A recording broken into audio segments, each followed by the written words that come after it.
Saudara, bagaimana perubahan pola konsumsi masyarakat atas kenaikan harga BBM? Bagaimana warga berhemat di situasi saat ini? Bagaimana pula pemerintah menjawab keresahan masyarakat dari harga pangan hingga potensi kemiskinan akibat harga BBM yang naik? Kita akan bahas bersama peneliti Litbang Kompas, Yohanes Advent Kris Damarjati, staf khusus Menko Bidang Perekonomian Raden Pardede, dan perencana keuangan Mike Rini. Selamat malam Bapak dan Ibu, sehat selalu.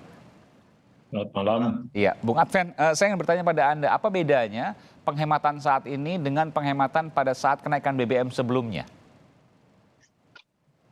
Oke, Aiman, bisa saya jelaskan bahwa ketika penghematan saat ini tentu dipicu oleh kenaikan harga BBM pada 2 September yang lalu, begitu. Yang mana harga bahan bakar paling murah yaitu Pertalite naik hingga Rp10.000. Seperti itu. Nah, dari sini sangat terasa bahwa penghematan yang dilakukan ini sangat terpaksa karena ada satu variabel penentu, yaitu harga bahan bakar. Yang mana dia punya efek domino kepada bahan pangan, juga kepada transportasi atau biaya perjalanan, seperti itu.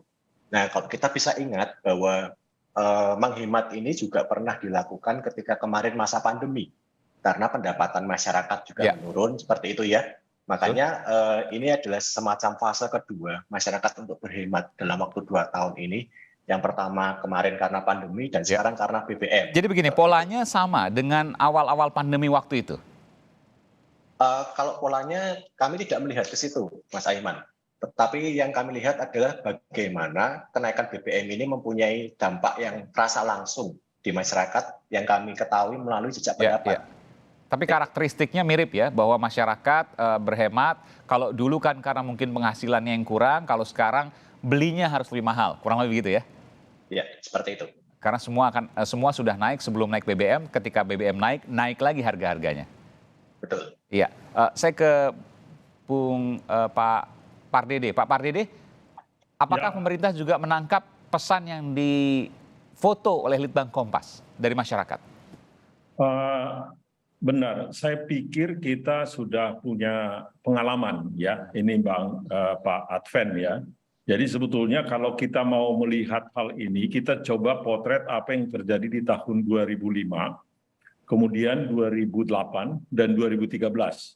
Di mana pada saat itu kita menaikkan BBM.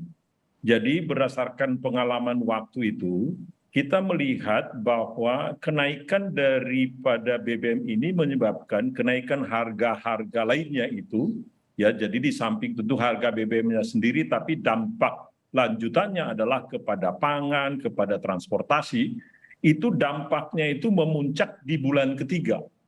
Dan bulan keempat dia akan mulai turun. Dan seterusnya 1 tahun sesudah itu dia akan kembali normal. Jadi saya melihat dampak yang dikatakan tadi, kalau kita mau melihatnya ini polanya, kita harus melihat ke belakang di tahun 2005, 2008, 2013. Dengan perbandingan 2010 kurang pas, karena agak berbeda.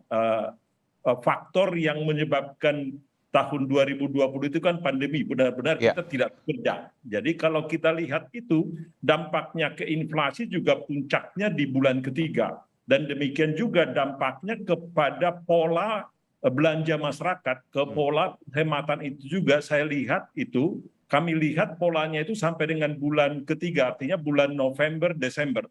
Dan di bulan Januari yang akan datang, dia akan kembali normal. Dengan catatan tentu tidak ada lagi disrupsi-disrupsi lainnya. Oke, tapi kan saya begini, kalau saya bandingkan, ini harga BBM naik. Bank Indonesia 2 kali menaikkan suku bunganya. Artinya ini kena 2 kali nih. Yang pertama itu adalah harga-harga yang naik di pasaran gitu ya. Harga-harga bahan makanan dan sebagainya. Yang punya kredit, yang punya utang di bank itu juga kena dampak. Ini kan 2 hal yang kemudian menghantam masyarakat baik di bawah maupun di kelas menengah. Betul ya Pak Pardede? Itu yang kami katakan tadi. Jadi kalau sebetulnya yang paling bagus ini kita lihat tahun 2005. Di tahun 2005 Bank Indonesia menaikkan 200 basis poin, 2% itu. Karena kebetulan agak mirip dengan yang terjadi sekarang. Betul. Jadi tahun 2005 itu, saya ingat betul itu bulan Oktober, bulan November, Bank Indonesia menaikkan itu 2%. ya, kenaikan daripada BI rate waktu itu atau disebutkan SBI. Karena memang The Fed pada saat itu, Federal Reserve dari US juga menaikkan sekitar 1,5 sampai 2%. Jadi Bank Indonesia mengimbanginya. Itu yang saya katakan tadi, kalau kita potret ke belakang, ini agak mirip dengan peristiwa di tahun 2005. Dengan catatan yang kami katakan tadi, kita jangan terlampau panik juga. Ya, kalau artinya penghematan itu nanti menjadi terlampau berlebihan, nah memang akan berdampak kepada konsumsi, berdampak kepada pertumbuhan ekonomi kita. Dan Permasalahannya menghemat itu kan bukan hal yang memang dilakukan sebagai sebuah opsi, tapi keterpaksaan karena memang nggak ada uangnya. Ya, sama juga dengan yang kita katakan tadi di tahun 2020, tahun 2005 tadi Ya. Itu sebabnya pemerintah kan kalau kita lihat juga cara mereka memberikan bantuan sosial itu 4 bulan ke depan. Jadi itu akan dikucurkan 4 bulan ke depan dalam rangka untuk mencoba menjadi bantalan sosial tadi. Meskipun itu untuk kelas bawah ya, tapi untuk kelas menengah yang kemudian terimbas di kredit bank misalnya dan sebagainya itu belum kena untuk bicara ke sana. Tapi saya ingin bicara ke Mbak Mika dulu. Mbak Mika, betul apa yang saya katakan bahwa saat ini hampir semua warga kecuali yang kelas atas ya, itu terkena dampaknya. Kelas atas mungkin juga terkena karena memang mereka harus juga kemudian membeli bahan baku yang lebih tinggi, tapi tanpa bisa menaikkan harga dengan signifikan begitu ya. Tapi tentu persediaan uangnya, tabungannya berbeda dengan menengah dan bawah. Tapi saya ingin tanya tolong menengah dan bawah. Sudah jatuh tertimpa tangga, sudah naik BBM, naik SBI 2 kali suku bunga Bank Indonesia. Betul Bu Mbak Mika? Ya, tapi tetap harus positif ya. Maksudnya memang kita semua merasakan dampaknya dari kenaikan BBM, tapi terutama teman-teman kita, warga masyarakat yang menengah ke bawah ya. Terutama yang paling dirasakan itu adalah harga bahan kebutuhan pokok dan biaya hidup berupa transportasi. Nah, di sini tentu individu atau masyarakat yang bersangkutan memang harus mengatasinya dengan ada kombinasi ya. Yang pertama memang harus melakukan penghematan, tapi di sisi lain juga harus bisa memaksimalkan potensi dirinya untuk menambah penghasilan. Nah, yang melakukan penghematan ini juga harus berdasarkan kreativitas, karena kalau kita menghemat itu tentu ada batasnya, Mas Aiman ya. Nggak bisa langsung terus menerus dikurangi gitu, sementara penghasilan tidak bertambah. Contoh-contoh penghematan yang kreatif misalnya ya, harus meningkatkan pengetahuan bagaimana pengolahan makanan, gizi, sehingga dari makanan yang maksudnya kayak tempe, tahu yang bahannya tidak mahal, itu dapat diolah berbagai macam rupa sehingga tidak bosan. Misalnya. Oh, ini kreatif ya, untuk kreativitas. Tapi saya ingin tanya, kalau dari sisi masyarakat, kan kita pernah mengalami masa yang sulit juga di tahun 2020, bahkan sampai mengalami resesi pada waktu itu karena 3 kuartal berturut-turut pertumbuhan ekonominya negatif. Kalau dibandingkan dengan saat ini, mana yang lebih sulit? Di sini memang tantangannya yang berbeda ya Mas Aiman ya, karena harga terutama di masalah biaya transportasi ya, yang juga berdampak kepada harga barang-barang dan jasa, sehingga memang masyarakat kemampuan untuk daya belinya ini memang menurun ya. Nah, di sini memang pengetahuan masyarakat bagaimana bisa mengakses bantuan dari pemerintah, terutama masyarakat menengah bawah, harus memang berkoordinasi dengan kepada pemerintah setempat, contoh misalnya RT dan RW-nya bagaimana bisa mengakses bantuan itu. Tentunya sedikit atau banyak tetap bisa membantu ekonomi keluarga. Oke, yang waktu 2020 juga ada bantuan, tapi saya ingin tanya ke Bung Pardede. Pak Pardede, kita pernah mengalami resesi pada akhir tahun 2020 karena 3 kuartal berturut-turut pertumbuhannya negatif, pertumbuhan ekonomi. Kalau kita bandingkan, apakah 3 bulan ke depan masa sulit ini akan sama seperti masa resesi waktu itu atau berbeda? Di mana perbedaannya? Saya pikir berbeda ya. Jadi dampak daripada pandemi itu seperti yang kita tahu, sama sekali kita tidak bekerja waktu itu. Jadi kita stop mobilitas ekonomi, mobilitas kita berpergian, mobilitas barang berhenti. Tentu pendapatan juga stop. Jadi dampaknya di tahun 2020 itu jauh lebih berat dari sekarang ini. Jadi perkiraan kita juga sudah mencoba menghitung itu secara cermat, sebagaimana tadi dikatakan oleh Bapak Presiden, kita juga menghitung itu bahwa memang akan ada dampaknya kepada pertumbuhan ekonomi kita. Jadi tapi Indonesia, saya yakin itu berdasarkan hitung-hitungan yang kita lihat, kita tidak akan mengalami resesi seperti yang terjadi di tahun 2020. Oke. Ya. Kenapa? Mungkin banyak negara lain yang mengalami resesi, tetapi Indonesia kali ini tidak akan mengalami resesi. Alasannya? Nah, sebab seperti yang kami katakan tadi, kegiatan ekonomi, mobilitas ekonomi itu sudah mulai normal. Kita lihat bagaimana yang paling gampang ini, Pak Aiman. Bagaimana kita lihat restoran-restoran, bagaimana kita lihat begitu ramainya di jalan itu. Kalau begitu ada kegiatan ekonomi, mobilitas ada, kemudian kegiatan makan, restoran ada, itu menggambarkan bahwa peristiwa sekarang ini jauh berbeda dengan... Oke, jalanan macet lah kurang lebih gitu yang paling gampang ya? Bagaimana? Jalanan macet di mana-mana, begitu ya? Oh, ini yang paling gampang dilihat. Ya, itu kan. Jalanan macet di mana-mana artinya ekonomi itu masih berputar, roda-roda itu masih berputar gitu ya. Ya, waktu itu kan tidak ada sama sekali. Iya.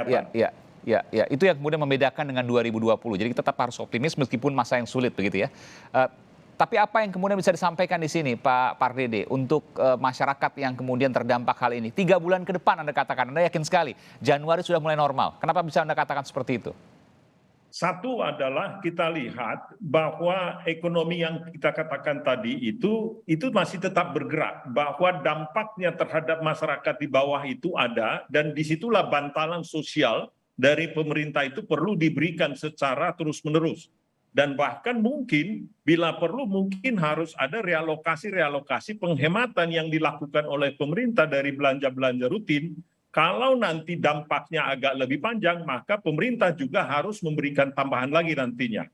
Kami yakin juga dengan kenaikan dari pergerakan perusahaan yang terjadi sekarang ini, di mana kalau kita lihat profitability, kenaikan keuntungan mereka, maka tahun depan gaji pun akan disesuaikan. Penyesuaian gaji itu disesuaikan dengan inflasi yang kita lihat sekarang. Sehingga ada kenaikan income dari kelompok menengah ke bawah ini kita lihat juga di tahun depan akibat daripada kenaikan sekitar 6% lah kurang lebih, karena inflasinya 5% lebih ya? Ya, jadi dengan 5% lebih katakan ditambah dengan pertumbuhan sekitar 5%-an, jadi gaji pun bisa naik antara 7-8% tahun depan. Itu akan juga menjadi memberikan tambahan income kepada mereka dan mereka akan mampu mempertahankan purchasing power mereka. Oke, apakah itu kan juga membuat sebuah perusahaan juga nanti berat juga sehingga ekspansinya berat, cash flow-nya juga terhambat? Tidak juga? Nah, ini yang menjadi penting sekarang. Itu yang kami katakan tadi, kalau ada tambahan income mereka harus belanjakan. Karena kalau terlampau berhemat juga, mengakibatkan belanja barang pun akan turun. Disitulah kemudian ekonomi akan berputar. Ketika belanja nanti berputar, perusahaan juga akan untung. Ya. Oke, baik. Terakhir saya ke Bung Adven, nanti saya akan juga ke Mbak Mike. Apa harapan dari masyarakat dari hasil Litbang Kompas yang Anda potret? Oke, Mas Aiman. Kalau soal harapan, memang masyarakat ini kan kami lihat berbeda antara kota dengan desa, gitu ya. Nah, bisa dilihat juga dari ragam kekhawatiran mereka. Kalau di kota dengan di desa, sama-sama khawatir tentang kenaikan harga pokok. Cuman yang agak berbeda yaitu ketika menyangkut tentang jumlah keluarga miskin yang kemungkinan bisa meningkat. Nah, warga desa ini lebih khawatir di situnya. 12,4% warga desa lebih khawatir, dan kalau di perkotaan 9%. Oke. Artinya ketika kita melihat harapannya apa, penduduk ini dengan bantalan sosial yang tadi sudah dijelaskan, benar-benar apakah nanti bisa membantu 3-4 bulan ke depan? Apakah kekhawatiran ini bisa terobati dan terjawab bahwa tidak akan terjadi? Oke, baik. Nanti saya akan tanyakan juga, karena Bung Pardede tadi mengatakan bahwa optimis 3 bulan ke depan mungkin masa sulit, tapi badai pasti berlalu, Januari akan kembali normal. Bagaimana mempertahankan 3 bulan yang mungkin akan cukup terasa ini bagi masyarakat, Mbak Mike? Ya, kalau untuk masyarakat kelas menengah bawah ya, bantalan sosial tadi, bantuan sosial itu memang untuk bertahan hidup ya. Tapi ada satu pernyataan saya di depan yang belum kita bahas, yaitu penghematan itu, bantalan sosial ya dalam rangka untuk mendukung survival atau bertahan hidup, itu juga harus seiring dengan adanya peningkatan kapasitas untuk bisa mendapat penghasilan. Jadi kalau untuk pemerintah saya kira harus sejalan antara pemberian bantuan dana tunai untuk masyarakat kelas bawah juga peningkatan kapabilitas mereka. Sehingga kalau tadi ada pernyataan Pak Pardede bahwa sebenarnya ekonomi itu sudah lebih sudah lebih lega lah gitu, sudah bisa lebih berjalan dibandingkan tahun 2020 ke 2021 kemarin ya.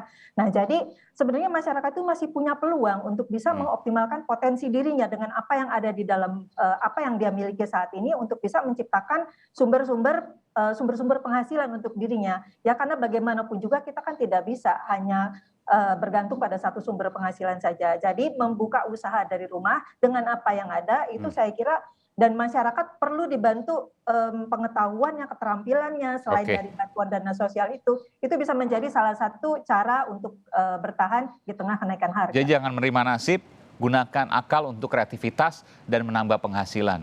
Dan kemudian ketika ada penghasilan, belanja supaya kemudian ekonomi berputar. Kurang lebih begitu ya. Itu yang akan mempercepat ekonomi kita menjadi lebih baik. Terima kasih Mbak Mike, perencana keuangan, kemudian juga Pak Raden Pardede dari Menko Perekonomian dan juga Bung Adven dari Bank Kompas. Terima kasih, selamat malam, sehat selalu.